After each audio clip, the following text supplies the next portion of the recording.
রাজা পৃথ্বীরাজ চৌহানকে জানাবো যে তার জায়গা দখল করে, তার উট থাকার জায়গা দখল করে তোমরা এই ফকিররা এখানে তাঁবু গেড়েছ।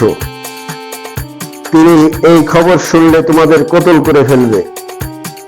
এখান থেকে যাও, ভালো কথা বলছি। এখানে আমাদের উটরা শোবে, উটরা সারাদিন মাঠে বিচরণ করেছে, মরুভূমিতে বিচরণ করেছে। এখন উটরা ক্লান্ত, উটরা বিশ্রাম নেবে, উটরা শুয়ে এখানে বিশ্রাম নেবে। এই কথা শুনে খাজা মঈনুদ্দিন চিশতি রহমতুল্লাহ আলাইহি তিনি সাথীদের ইশারা করলেন, তাঁবু উঠাও, এবং উটদেরকে উদ্দেশ্য করে বললেন, নে বাবা উঠ, তোরা শুয়ে পড়। তখন উট শুয়ে পড়ল যথারীতি। উট তো ভোরবেলায় উঠে, কিন্তু আজ কোনো উট উঠছে না, উট জাগর কাটছে না, উট পায়খানা প্রস্রাব কোনো কিছুই করছে না। ফলে রাখালরা অনেক চিন্তিত হয়ে পড়ল। আসসালামু আলাইকুম ওয়া রাহমাতুল্লাহি ওয়া বারাকাতুহু। দর্শক বন্ধুরা, চিঠিতে তিনি উল্লেখ করলেন, হে ফকির সাহেব, আপনি আমার শহরে বেআইনি গণজামায়াত সৃষ্টি করছেন এবং লোক সমাগম ঘটাচ্ছেন। এটা সম্পূর্ণভাবে আইন বহির্ভূত কাজ। তাই আপনি যদি এই মুহূর্তে এই চিঠি পাওয়ার পরে দিল্লি ত্যাগ না করেন, তাহলে আপনাকে গ্রেপ্তার করে কয়েদ করে রাখা হবে। এই চিঠি পাওয়ার পরে উনি ভক্তবৃন্দদের বললেন, সকলে আমাদের তাঁবু উঠাও এবং চলো এখান থেকে, আমাদের আর এখানে থাকা সম্ভব হচ্ছে না। এখানকার গভর্নর এই চিঠি লিখেছে। একটি কথা উল্লেখ করা আবশ্যক যে খাজা বাবা মঈনুদ্দিন চিশতি রহমতুল্লাহ আলাইহিকে আজমিরে যাওয়ার পরেও অনেক চিঠি দিয়েছেন। সর্বমোট 14খানা চিঠি ওনাকে দিয়েছেন, যে চিঠিগুলো এখনো পর্যন্ত আজমির শরীফের দরগায় একটি সিন্ধুকের মধ্যে সংরক্ষিত আছে, যা কোন দেশের ভিভিআইপি যথা মন্ত্রী, মিনিস্টার, প্রধানমন্ত্রী, প্রেসিডেন্ট ইত্যাদি ধরনের মানুষ সেখানে গেলে তাদেরকেই একমাত্র বের করে দেখানো হয় খান্ডেরাওয়ের লেখা খাজা মঈনুদ্দিন চিশতির নিকট সেই চিঠিগুলি। যাই হোক, ওখান থেকে পরদিন ভোরবেলায় ফজরের নামাজ বাদে আজমিরের উদ্দেশ্যে সকল সাথীদের নিয়ে রওনা করলেন খাজা বাবা মঈনুদ্দিন চিশতি রহমতুল্লাহ আলাইহি। এক পর্যায়ে গিয়ে তিনি পৌঁছালেন একটি পাহাড়ের পাদদেশে। সেখানে তাঁবু গেড়ে কিছু সাথীরা রুটি তৈরি করার জন্য আটা মাখিয়ে রেডি করছে। কিছু কিছু রুটি তৈরিও হয়ে গেছে। আজমিরের তৎকালীন রাজা ছিলেন রাজা পৃথ্বীরাজ চৌহান। একদল রাখাল প্রায় 70,000 উট সঙ্গে নিয়ে এসে বলল, এ ফকিরগণ, তোমরা এখানে কি করছো? ফকিরেরা, যাও, এখান থেকে উঠে যাও, আমাদের উট থাকবে এখানে, রাজা পৃথ্বীরাজ চৌহানের উট থাকবে এখানে। এই শুনে খাজা বাবা মঈনুদ্দিন চিশতি তাদেরকে অনুরোধ করলেন, বাবা, আমরা আজকের মতো রাতটা শুধু থেকে যাই, তোমরা আমাদের এই অনুমতিটুকু দাও, আমরা এখানে থাকি, আগামীকাল ভোর হওয়ার আগেই আমরা এখান থেকে চলে যাব। বলল যে না, কোন রকম এখানে লোক থাকা যাবে না, এখানে শুধু রাজা পৃথ্বীরাজ চৌহানের উট থাকে, তাই উটদের পাশে আর কেউ থাকা যাবে না। এই বললে ভক্তবৃন্দরা বললেন যে আমাদের তো রুটিও তৈরি হয়ে গেছে, আপনারা আমাদের একটু রাতটুকু থাকতে দেন, হুজুরকে নিয়ে আমরা সকালবেলায় চলে যাব।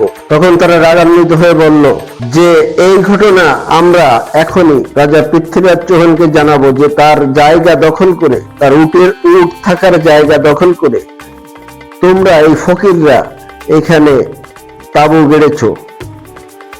তিনি এই খবর শুনলে তোমাদের কতল করে ফেলবে। এখান থেকে যাও, ভালো কথা বলছি। এখানে আমাদের উটরা শোবে, উটরা সারাদিন মাঠে বিচরণ করেছে, মরুভূমিতে বিচরণ করেছে। এখন উটরা ক্লান্ত, উটরা বিশ্রাম নেবে, উটরা শুয়ে এখানে বিশ্রাম নেবে। এই কথা শুনে খাজা মঈনুদ্দিন চিশতি রহমতুল্লাহ আলাইহি তিনি সাথীদের ইশারা করলেন, তাঁবু উঠাও, এবং উটদেরকে উদ্দেশ্য করে বললেন, নে বাবা উঠ, তোরা শুয়ে পড়। তখন উট শুয়ে পড়ল। স্বাভাবিকভাবে শুয়ে উঠে জাগর কাটতেছিল, ঘাস চাবাচ্ছিল। এইভাবে উট তো শুয়ে আছে। ওনারা তো চলে গেছেন ওখান থেকে। রাতের আধারে অন্ধকারে হাঁটতে হাঁটতে কোথায় যাবে, কি করবে, এইভাবে তো চলতেছেন ওনারা। এদিকে সকাল হয়ে গেছে, সকাল 7টা বাজে, 8টা বাজে। যথারীতি উট তো ভোরবেলায় উঠে, কিন্তু আজ কোনো উট উঠছে না, উট জাগর কাটছে না, উট পায়খানা প্রস্রাব কোনো কিছুই করছে না। ফলে রাখালরা অনেক চিন্তিত হয়ে পড়ল। এখানে একটা কথা আগেই বলা প্রয়োজন, সেটা হচ্ছে রাজা পৃথ্বীরাজ চৌহানের মা কমলাবতী তিনি ভবিষ্যৎবাণী করতে পারতেন, অর্থাৎ ভবিষ্যৎবাণী, তিনি গণক ছিলেন। তার বয়স ছিল ওই সময় 108 বছর। খাজা মঈনুদ্দিন চিশতি ইরান ও মধ্য এশিয়া ভ্রমণ শেষে ভারতবর্ষে পৌঁছান 1191 সালে। কিন্তু খাজা মঈনুদ্দিন চিশতি হিন্দুস্তানে আসার পূর্বেই রাজা পৃথ্বীরাজ চৌহানের মা কমলাবতী জানতে পারেন যে একজন ফকির আসবে, যে ফকিরের হাতে আমার ছেলের রাজ্য এবং ছেলের প্রাণ পর্যন্ত চলে যাবে। এই কথা জানতে পেরে তিনি ছেলেকে ডাকলেন। যথারীতি তিনি ছেলেকে বললেন যে, বাবা পৃথ্বীরাজ, তুমি তো মুসলিম, নাম শুনলেই তাকে তো গর্দান কেটে আলাদা করে ফেলো। তুমি এই কাজটি আজকের থেকে বন্ধ করে দাও, কেননা আমি পরিষ্কার দেখতে পাচ্ছি যে একজন ফকির আসতেছে, যে ফকিরের হাতে তোমার সকল রাজ্য ধ্বংস হয়ে যাবে এবং তুমিও ওই ফকিরের হাতে ঘায়েল হয়ে যাবে। তখন রাজা পৃথ্বীরাজ চৌহান তার মাকে তাচ্ছিল্য করে বললেন, মা, তুমি বুঝতে পারছো না, তোমার অনেক বয়স হয়েছে, তোমার 108 বছর বয়স, তোমার তবিয়ত ঠিক নেই, তাই তুমি এই কথা বলছো। তুমি একবার ফিরে দেখো তো যে আমার কিসের অভাব আছে, যে আমি একজন ফকিরের কাছে যুদ্ধে হেরে যাব? একজন ফকির আমার সঙ্গে যুদ্ধ করবে? আমার যতগুলো হাতি আছে, একটা হাতির পায়ে পদপিষ্ট করে ওরকম 1000 ফকির নিঃশেষ করে দিতে পারবে। তুমি এই যে কথা বলছো আমার রাজ্য যাবে, আমাকেও বধ করবে, এটা তুমি কিভাবে বলছো? মূলত তোমার বয়স হয়ে গেছে, তোমার তবিয়ত ঠিক নাই, তাই তুমি ঘরে চুপচাপ বসে থাকো, তুমি আমার রাজ্য সম্পর্কে নাক গলিও না। তখন কমলাবতী আবারও বলে, না বাবা, তুমি আমার এই কথাটুকু শুধু শোনো, কেননা আমি ভালো করে দেখতে পাচ্ছি আমার এই এত বছর বয়সের গণন সাধনার ফল হিসেবে আমি যা পাই, তাতে করে দেখতে পাচ্ছি যে একজন ফকিরের কাছেই তোমার পতন। তখন রাজা পৃথ্বীরাজ চৌহান তার মা কমলাবতীকে ধমক দিয়ে আন্ধার কোঠায় পাঠিয়ে দেয় এবং তিনি তার যথাযথ রাজকার্য পরিচালনা করতে থাকেন। ঠিক এমন সময় ওই উটের রাখালরা দৌড়াতে দৌড়াতে রাজদরবারে চলে আসেন। রাজদরবারে এসে রাজা পৃথ্বীরাজ চৌহানকে বলে, হুজুর, একটা সমস্যা হয়েছে। বলে, কি হয়েছে? যে গতকালকে একজন ফকির এসেছিল, ফকির ওখানে আমাদের যেখানে উট থাকে সেখানে তাঁবু গেড়ে রান্না বান্না করতেছিল, রুটি বানাচ্ছিল। সেই মুহূর্তে আমরা উট নিয়ে আসি এবং আমরা তাকে ওখান থেকে তাড়িয়ে দিই। তিনি অনেক থাকার জন্য, রাতটুকু থাকার জন্য অনেক অনুনয় বিনয় করেছিল, কিন্তু আমরা শুনি নাই, আমরা তাকে তাড়িয়ে দিয়েছি। ওই সময় উনি যাওয়ার সময় বলেছে, উটদের উদ্দেশ্য করে বলেছে যে, নে বাবা উঠ, তোরা এখন শো এবং তোরা বিশ্রাম নে, এই বলে চলে যায়। এই বলে চলে যাওয়ার পরে উট শুয়ে পড়েছে। যথারীতি আমরা আমাদের তাঁবুতে ছিলাম। সকালবেলা থেকে উট উঠবে, কিন্তু কোনো উট উঠে দাঁড়াচ্ছে না, বরং প্রত্যেকটা উট শুয়ে আছে, কোনো পায়খানা প্রস্রাব করতেছে না, গাল থেকে কোনো খাবার বেরিয়ে চিবোচ্ছে না। এইভাবে উট থাকলে আর কিছুক্ষণের ভিতর পেট ফুলে মারা যাওয়ার উপক্রম হয়েছে। এ সময় রাজা পৃথ্বীরাজ চৌহান ফকির শুনে একটু আতঙ্কিত হয়ে পড়ে। বলে, সে ফকিররা কোথায় গেছে? তখন বলে, কোথায় যে গেছে সেটা আমরা বলতে পারবো না, তবে ওই সময় ওখান থেকে চলে গেছে।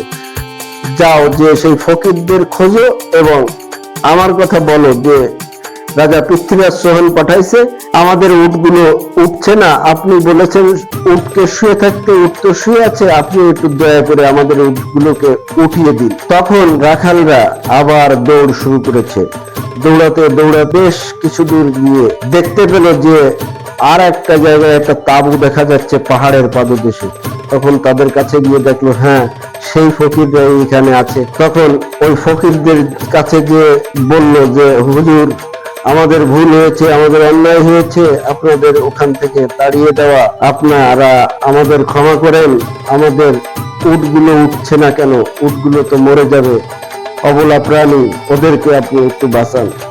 তখন বললো, না বাবা, আমি তো তোমাদের উটকে কিভাবে বাঁচাবো, আর উট উঠছে না কেন সেটা আমি বা কিভাবে বলবো? উট রাখো তোমরা, তোমরা উটের রাখাল, তোমরাই ভালো বলতে পারবা যে উট কেন উঠছে না। তখন বললো, না হুজুর, আমাদের এই উট না ওঠার কারণে আমরা দৌড়ে গিয়েছিলাম আমাদের রাজা পৃথ্বীরাজ চৌহানের কাছে। তিনি বলেছেন যে আপনার কাছেই ছুটে আসতে, আপনি একমাত্র পারেন আমাদের উটগুলোকে উঠিয়ে দিতে। তখন বাবা খাজা মঈনুদ্দিন চিশতি রহমাতুল্লাহ আলাইহি বললেন যে, পৃথ্বীরাজ চৌহানের কাছে তোমরা গিয়েছিলে? বলছে, হ্যাঁ গিয়েছিলাম। তিনি তোমাদের এখানে পাঠিয়েছে? বলে, হ্যাঁ, তিনিই পাঠিয়েছে, তিনি অনুরোধ করেছে আপনাদের যেখানে খুশি আপনারা সেখানে থাকেন, কিন্তু আমাদের উটগুলো একটু উঠিয়ে দিন। তখন তিনি খাজা মঈনুদ্দিন চিশতি রহমাতুল্লাহ আলাইহি বললেন, যাও, গিয়ে দেখো উট উঠে যাবে। এই বলে রাখালদের পাঠিয়ে দিলেন। রাখালরা দুই এক পাও সামনে গিয়ে একজন রাখালের মনে সন্দেহ হয়েছে। সে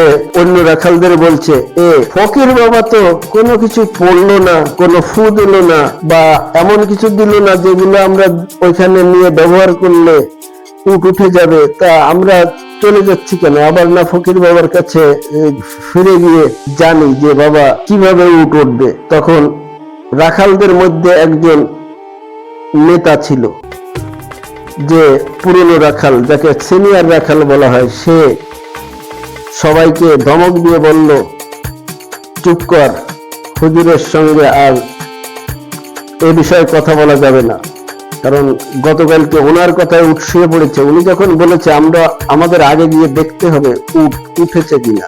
যথারীতি ওরা দৌড়াতে দৌড়াতে উটের কাছে এসে দেখতে পেল যে সকল উট উঠে দাঁড়িয়েছে, উট পায়খানা প্রস্রাব করতেছে এবং যথারীতি স্বাভাবিক আচরণ করতেছে।